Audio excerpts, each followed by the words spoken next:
ठाकुर जी अपनी दुकान खोल के बैठते हैं नंद भवन के बाहर। जैसे ही दीपावली आती है तो ठाकुर जी अपनी दुकान खोलते हैं, नंद बाबा के पीछे पड़ जाए, बाबा मुझको दुकान बनवाओ। बोले काय की दुकान? बोले कोई जलेबी बेच रहा है, कोई दिए बेच रहा है, कोई पटाखे बेच रहा है, कोई मिठाई बेच रहा है, मैं बेचूंगा। तो नंद बाबा बोले कहाँ बेचेगो? बोले जितनों सामान है घर में सब बेच दूंगा। और ठाकुर जी पीछे पढ़ पढ़ के नंदरानी यशोदा से एक दुकान बनवाते हैं अपनी, और वह दुकान में पूरे नंद भवन की सामग्री लेके आ जावे। और बेचे कैसे हैं? पैसा ना लें, वाक्य बदले स्नेह मांगे। जितने ब्रजवासी सामने से जामे सबन को रोक रोक के ठाकुर जी सब बांट दें, और बदले में कोई धन ना लें, केवल फ्री में मुफ्त की दुकान लगा में ठाकुर जी, वही को हटरी कहें। इतनी प्यारी लीला होती है ठाकुर जी की, मुफ्त की दुकान। और वहां भीड़ लगे महाराज, पूरे गोकुल के लोग सब आ जाएं, सब मांगवे के काजे, ठाकुर जी सब लुटा दें, और नंद बाबा यशोदा भी लाला को खूब संग दें, सब सामग्री लुटा दें महाराज। तो दीपावली को सब लोग इंतजार करें कि भैया लाला की दुकान पर चलेंगे, क्यों लाला सब मुफ्त में देगो। एक बार कावे हो वहां और भी दुकानें लगती, सारे दुकानदार सब आए नंद बाबा के पास, बोले बाबा तुम हमारी जो है का रोजी रोटी पे जो है का ऐसे आप लोग आक्रमण कर दे हो। नंद बाबा बोले कहा भयो? बोले लाला जो है का फ्री की मुफ्त की दुकान लगा ले, और सब लोग यहीं ते ले लेके जामे, हम लोगों तो कोई कुछ खरीदे ही ना, हमारे घर ही ना चले। नंद बाबा ने इस बार दीपावली पर लालू जी से मना कर दिया, बोले लाला अब के दुकान ना लगेगी। ठाकुर जी बोले क्यों ना लगेगी? बोले वो दुकानदार सब कह रहे कि उनकी दुकान में कुछ बिके ही ना है, सब तोते ही लेके जामे, क्योंकि तुम मुफ्त में बांट दे। ठाकुर जी गए और जितने दुकान वाले एक आए उन सबन की सामग्री खरीद लाए और उन सबन को धन दे आए। बोले मैं बेच दूंगा, तुम लोग धन ले लो, लेकिन मेरी दुकान तो लगेगी। सो ये ठाकुर जी अपनी दुकान खोल के बैठते हैं हटरी, उसमें 7 तारीख को लाल जी विराजे, और फिर उसमें सुख देकर के ठाकुर जी सबको फिर वहीं चौसर खेलते हैं, आनंद करते हैं। तो इतना सुंदर उत्सव में आनंद आता है। ठाकुर जी चौसर खेले, एक पक्ष से किशोरी जी के एक भाव के व्यक्ति बैठे, एक तरफ से ठाकुर जी के, दोनों में चौसर हुई और किशोरी जी जीत गई उसमें। ठाकुर जी ने अपनी पीतांबरी दाव पे लगाई पहले, किशोरी जी जीत गई। फिर दोबारा में ठाकुर जी ने अपनी वंशी लगाई, किशोरी जी बोली या तो हम जीतेंगे, हार रही थी लेकिन छलबल करके जीत गई। बहुत सुंदर आनंद आया था उत्सव में। तो उत्सव करने हैं ना तो बंधुओं पारंपरिक ढंग से ठाकुर जी के उत्सव करो, किसी का भी जन्मदिन हो आदि कुछ भी हो, फिर देखना आनंद किसे कहते हैं। नंद बाबा के यहां लाला को जन्म भयो, पर नंद बाबा ने सबसे पहले ब्राह्मणों को बुलाया और ब्राह्मणों ने आकर के मधुर स्वर में वाचयित्वा स्वस्तेनम जात कर्मात्मजस्य वै कारयामास विधिवत् पितृदेवार्चनम तथा। स्वस्ति वाचन किया सब ब्राह्मणों ने, वेद ध्वनि से ठाकुर जी का उत्सव प्रारंभ हुआ। सबसे पहले ब्राह्मणों ने वेद ध्वनि की है, और उसके बाद ठाकुर जी ने सबको बधाई हो कह करके नंद बाबा ने सबको बधाई दी। सब ब्रजवासी गा रहे हैं, नाच रहे हैं, आनंद मना रहे हैं। सब आकर के लाला को आशीर्वाद दे रहे हैं। जुग जुग जीवेरी यशोदा मैया तेरो ललना, जुग जुग जीवेरी यशोदा मैया तेरो ललना, जुग जुग जीवेरी यशोदा मैया तेरो ललना, जुग जुग जीवेरी यशोदा मैया तेरो ललना। आज ये मंच पे इतने सारे गोपाल जी बैठे हैं, इन सबन की मैया सजा सजा के इनको यहाँ बैठा गई हैं, तो इन्हीं की सबरी मैयान को हम लोग कह रहे हैं हे जुग जुग जीवेरी यशोदा मैया तेरो ललना, जुग जुग जीवेरी यशोदा मैया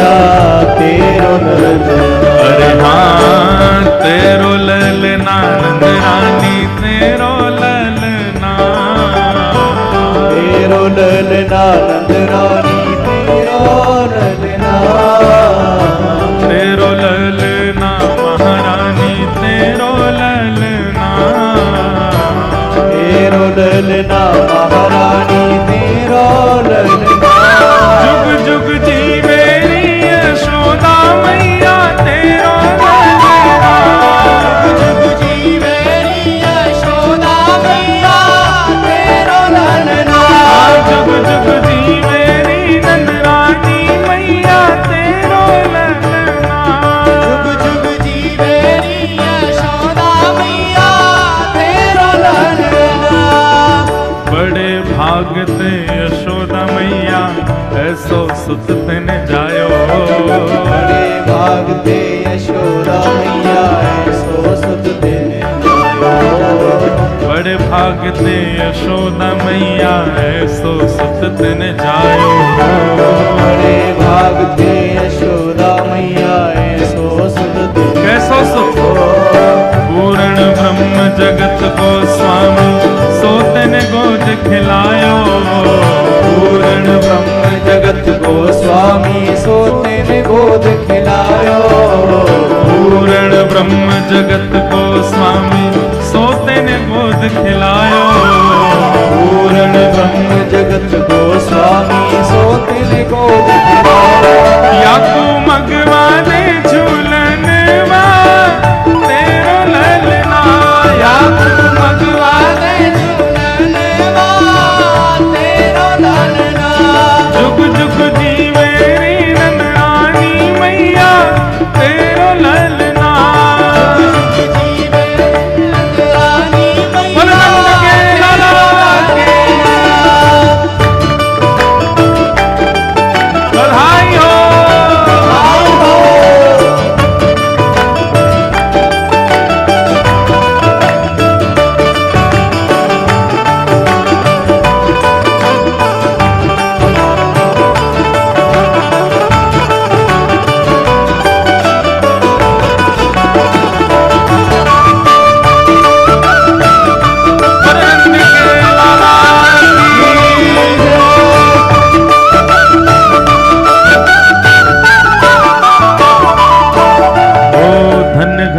जब होए यशोदा मैया कह के बोले।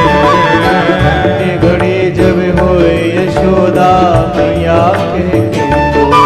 हाँ धन्य घड़ी जब होए यशोदा मैया कह के बोले।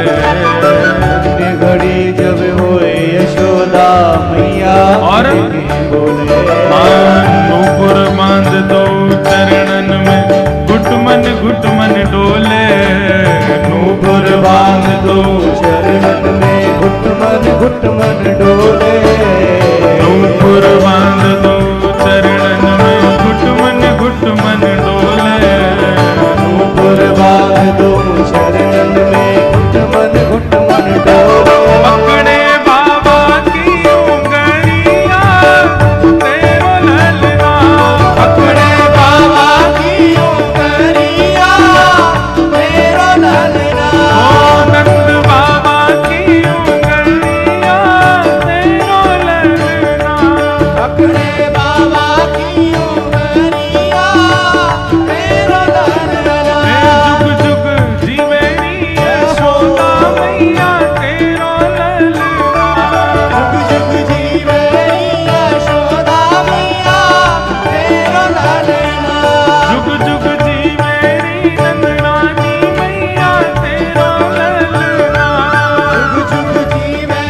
बधाई हो। भाई महाराज, वृंदावन में जो उत्सव मना ठाकुर जी का, उसका 0.1% भी हम लोग नहीं मना सकते। ऐसा वर्णन किया गया है कि महाराज देखो, नृत्य अच्छा कब होता है, नाचना अच्छा कब होता है? या तो कोई सीख करके नृत्य करे, परंतु कई बार सीखे हुए लोगों का नृत्य भी कभी कभी फीका लगता उन लोगों के आगे जो बस आनंद उत्सुक होकर के बस नाचने लगते हैं। ये भी विचार नहीं करते कौन क्या सोचेगा, बगल वाला क्या पूछेगा, ये लोग क्या देखेंगे, नहीं, इन सब का विचार ना करके बस नाचता है, उसका नृत्य श्रेष्ठ है। ब्रजवासियों की स्थिति ऐसी ही है। अब यहां 4 लोग उठते हैं, बाकी के लोग उनको देखते हैं, कैसे नाच रहे हैं देखो। क्यों ऐसा विचार करने? देखो, हमारी तो मर्यादा है कि हम व्यासपीठ से उठ नहीं सकते।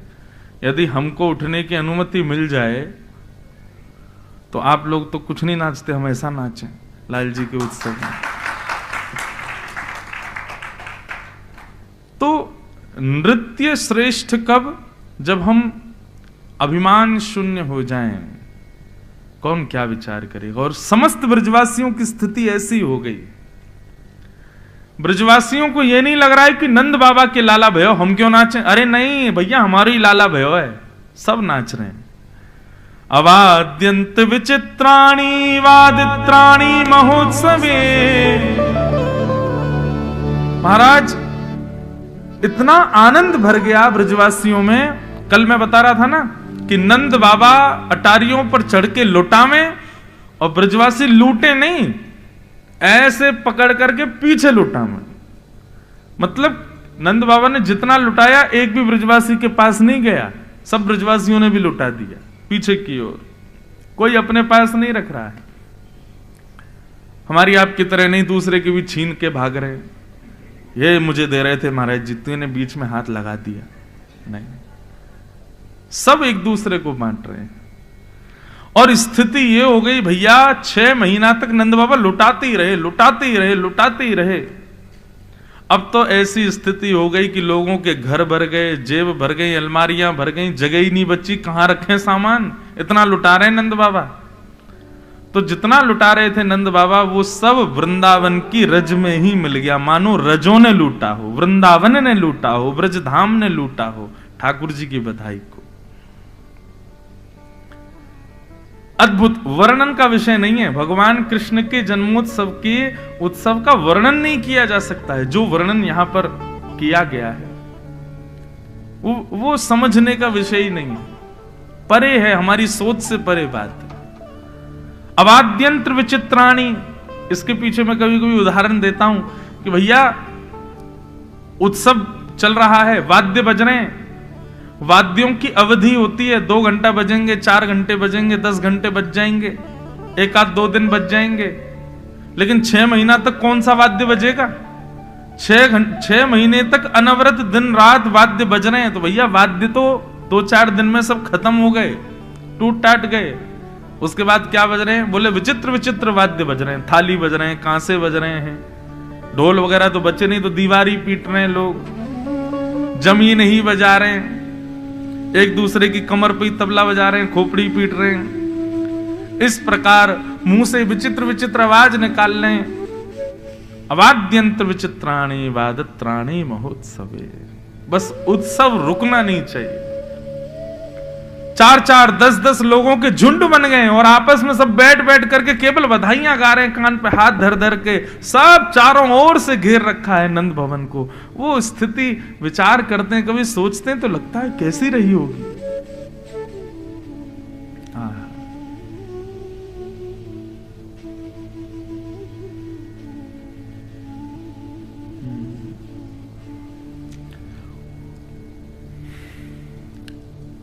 भगवान का मंगलमय जन्मोत्सव मन रहा था,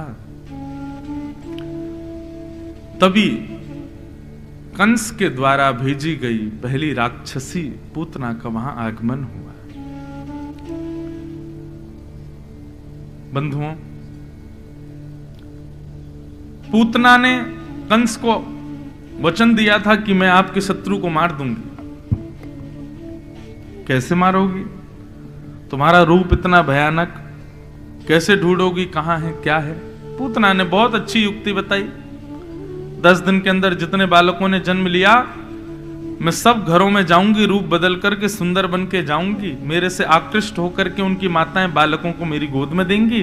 मैं अपना पयोधर पान कराऊंगी। पयोधर पीते ही बालक के मुख में विष जाएगा। मैं अपने विष लगा के जाऊंगी पयोधर में, विष पीते ही बालक मर जाएगा। और पूतना ने एक अत्यंत सुंदरी का रूप धारण किया और रूप धारण करके पूतना पहुंची गोकुल। अनेक बालकों को मारती हुई जैसे ही गोकुल पहुंची, पूतना को लग गया कि जरूर महाराज कंस के शत्रु का जन्म यहीं हुआ है। और जैसे ही प्रवेश किया गोकुल में, उसकी मधुर चाल, सब बनावटी थी। चाल भी बनावटी, रूप भी बनावटी, मुस्कान भी बनावटी, सब कुछ उसका बनावटी था, बस दूसरों को आकर्षित करने के लिए। क्यों? क्योंकि पूतना जानती है कि मानव स्वभाव है, वो अनजान व्यक्ति पर भी विश्वास कर लेता है यदि उसके वस्त्र सुंदर हो और रूप सुंदर हो। ये हमारा स्वभाव है कि नहीं? कोई अनजान व्यक्ति हो लेकिन उसके वस्त्र ज्यादा बढ़िया ना हो, रूप भी इतना सुंदर ना हो, हमारा विश्वास नहीं होगा। लेकिन अनजान व्यक्ति है, वस्त्र अच्छे पहने, रूप अच्छा है, तो हमारा उस पर विश्वास अपने आप हो जाता है। बुरा नहीं मानिएगा, पर बंबई अधिकतर पूतना की नगरी है। आप सब नहीं, पर यहां पर सब बनावटी रहते हैं, सबको लुभाने वाले, सबको अपनी ओर आकृष्ट करने वाले, आकर्षण करने वाले। उनका चेहरा बनावटी, वस्त्र बनावटी, हंसी बनावटी, बाल बनावटी, नाक बनावटी, आंख बनावटी, बोली बनावटी। आप लोगों की नहीं कह रहा, मैं उन लोगों की बात कर रहा हूं जो सबको और कौन आकर्षित करते हैं ये सब जानते हैं। कौन आकृष्ट करता है सबको, सबको पता है। एक ऐसी इंडस्ट्री है यहां पे जो सबको केवल अपनी अंदर से भयंकर टूटे हुए हैं, अंदर से रो रहे हैं, चीख रहे हैं, चिल्ला रहे हैं, लेकिन अपने रूप आवरण ऐसा बनाएंगे कि महाराज सामने वाला कहे ओहो यही है बस।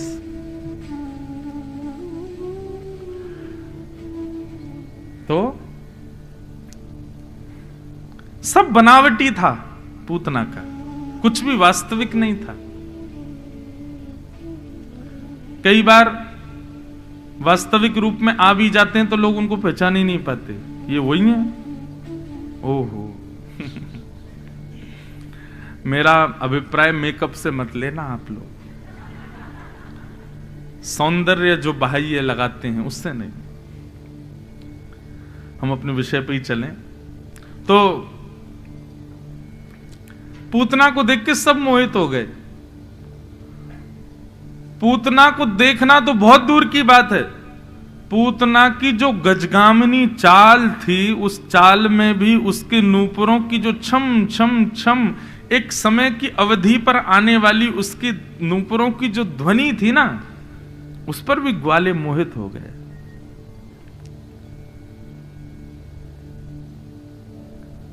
छम छम छम पायल की झनकार सुन रहे हैं, ग्वाल वाल सब गा रहे हैं, नंद घनानंद भयो जय कन्हैया लाल की। जैसी छम छम आवाज सुनी तो पीछे मुड़ करके ऐसे देखा, ऐसे देख करके जैसे सामने देखते तो स्तब्ध हो जाते और पीछे देखे पर उसी को ही देखते।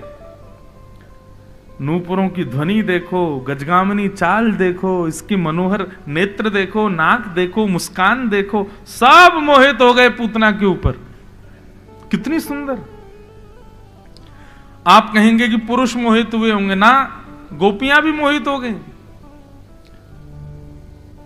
कुछ गोपियों के पास जाकर के पूतना ने केवल इतना कहा, अरे सुनो ये नंद भवन कहां है? तो पहले तो स्वर सुन के गोपियों के आंख बंद हुए, बोले आहा इतने मधुर स्वर, कौन है भैया? पीछे मुड़ करके देखा तो रूप देख करके तो मुंह खुले रह गए, आंखें खुली रह गई, इतनी सुंदर। भैया हमने तो ब्रज में कभी इतनी सुंदर कोई देखी नहीं, कौन है ये? नंद भवन कहां है? बोले ये 2 यमलार्जुन के जो वृक्ष जिस आंगन में है वो ये नंद भवन, जाओ। 2-4 ग्वाले तो दौड़े दौड़े मैया के पास गए, बोले मैया तू बहुत पीछे पड़ी रहे, मेरा ब्याह कर ले, मैं तैयार हूं ब्याह करवे को। कौन ते करेगा? देख वो जा रही का बात करा दे, कितनी सुंदर है मैया, यही ते करा दे हमारा ब्याह। कहने का अभिप्राय पूतना ने सबको अपनी ओर आकर्षित कर लिया अपने रूप से, अपने भाव से, अपनी बोली से, जो कि सब बनावटी था। पूतना ने जैसे ही नंद भवन में प्रवेश किया, यशोदा मैया भी मोहित हो गई पूतना के ऊपर, इतनी सुंदर। अरे विधाता, मेरो लाला या तो कछु साल पहले ही जन्म ले ले तो, या ये कछु साल बाद जन्म लेती तो यही तो ब्याह कराती अपने लाला को, इतनी सुंदर बहू।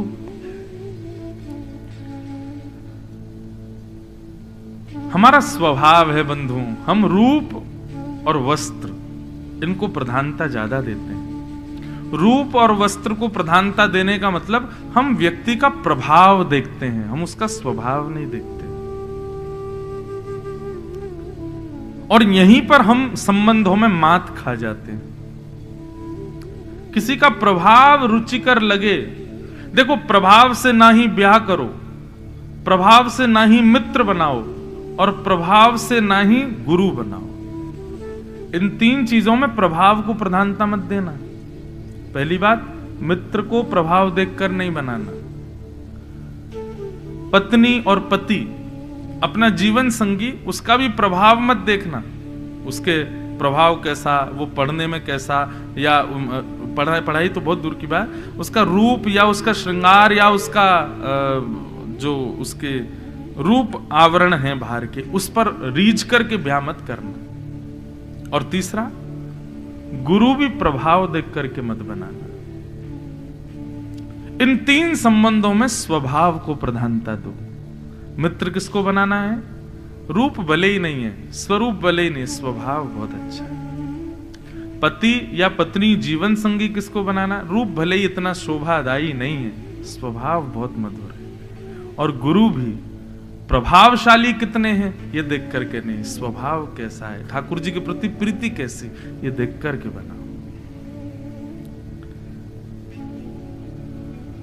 लेकिन पूतना के सब प्रभाव पर मोहित हो गए।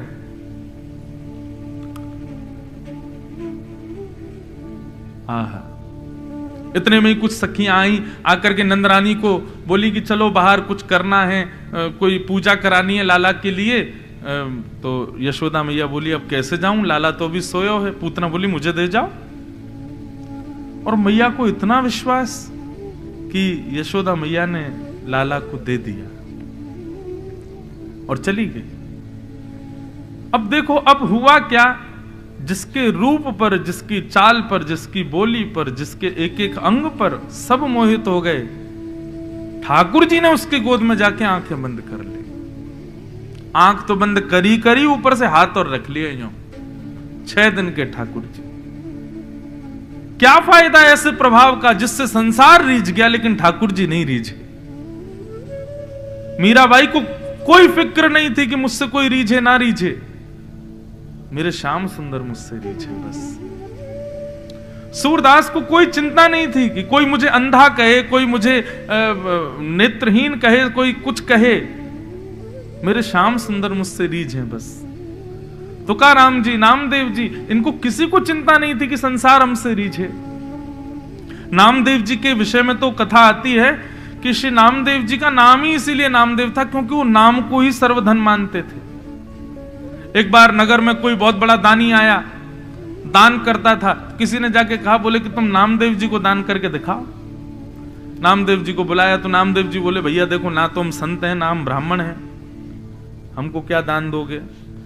दानी व्यक्ति उसने कहा, नहीं नहीं, देना तो आपको ही, आप आओ। नामदेव जी पहुंच गए। नामदेव जी बोले, शर्त हमारी ये रहेगी, जो हम मांगेंगे वो देना पड़ेगा। बोले, आप मांगो, क्या चाहिए। नामदेव जी ने एक तुलसी पत्र पर रा लिखा, केवल रा, और उस तुलसी पत्र को तराजू के एक पल्ले में रखा। बोले, इसके समान भार भर करके सोना चांदी जो तुम देना चाहो दे दो। पूरा राम नाम भी पूरा नहीं लिखा, रा लिखा केवल। दानी हंसने लगा, बोले आपको शर्म नहीं आ रही होगी मांगने में, मुझे देने में आ रही है। नहीं नहीं, पड़ला भारी हो जाएगा आपका, मैं लेके चला जाऊंगा। तो बेचारे ने मन में विचार किया कि अब रा अक्षर लिखा है तुलसी पत्र के ऊपर, तो 1 तोला 2-4 तोला सोना उसमें दूसरे पड़ले में रख दिया, परंतु भारी नहीं हुआ। थोड़ा और सामग्री मंगा करके रख दी, लेकिन भारी नहीं हुआ। थोड़े और आभूषण मंगा करके रख दिए, नहीं भारी हुआ। अब तो महाराज लगे भरने सब लोग पड़ले को, लेकिन रा नाम युक्त तुलसी पत्र से जो पड़ला झुका हुआ था वो उठे ही नहीं। इतनी संपत्ति महाराज भर दी, राजा ने अपनी पूरी संपत्ति लगा दी, लेकिन उस रा अक्षर के समान संपत्ति नहीं हो पाई। अंत में ब्राह्मणों ने आकर के कहा, बोले राजन तुम समझ नहीं रहे हो, ये इनका भजन है एक पड़ले में, तुम एक काम करो, तुम बहुत भजनानंदी हो, तुमने असंख्य दान किया है, तुमसे बड़ा दानवीर पूरे सृष्टि में कोई नहीं है। आज तक तुमने जितने पुण्य किए हैं उन पुण्यों का बल हाथ में लेकर के जल वो छोड़ो, तब ये ऊपर उठेगा। राजा ने किया। महाराज अपने सारे समस्त जीवन के पुण्य का बल हाथ में लेकर के संकल्पित करके पड़ले पर छोड़ा, तब भी वो रा शब्द ऊपर नहीं हुआ। अंत तो गत्वा नामदेव जी के चरणों में गिर गया। बोले कैसे होगा ये? बोले राजन, भगवान नाम महिमा है ये। ठाकुर जी के नाम को तुम पूरी सृष्टि भी रख दोगे तो भी ये ऊपर नहीं हो पाएगा। मैं तुमको यही बताना चाहता हूं, मुझे दान की आवश्यकता नहीं। क्यों? क्योंकि ये राम नाम मेरे पास है। मेरे पास में वो नाम विद्यमान है जिसके आगे तुम्हारा पूरा वैभव फीका पड़ जाएगा, उसकी तुलना नहीं कर पाएगा। तो मेरे पास तो ये है। अब तुमको भी यही कहना चाहता हूं, ये ज्यादा अपने धन प्रलोभ में मत रहो, सबको दान देते मत रहो। देना है तो सबको राम के नाम का दान करो, सबको कृष्ण नाम दान करो। तो ये भक्तजन, इनको फर्क नहीं पड़ता कि संसार में हमसे कोई रीझे नहीं रीझे, हमारे श्याम सुंदर रीझे बस। रूठे चाहे राजा वासे कछु न काजा, एक तू ही महाराजा और कौन पास जाएंगे। रूठे चाहे भाई वासे कछु ना भलाई, एक तू ही है सहाई और कौन को सराए। रूठे चाहे शत्रु और मित्र आठों याम, एक तेरे चरणन के नेह को निभाएंगे। जग सारा झूठा एक तू ही है अनूठा, रूठ जाए चाहे सारा जग पर तू ना रूठा चाहे। कोई भी रूठ जाए हमसे, हमारे पंडरीनाथ हमसे कभी ना रूठे।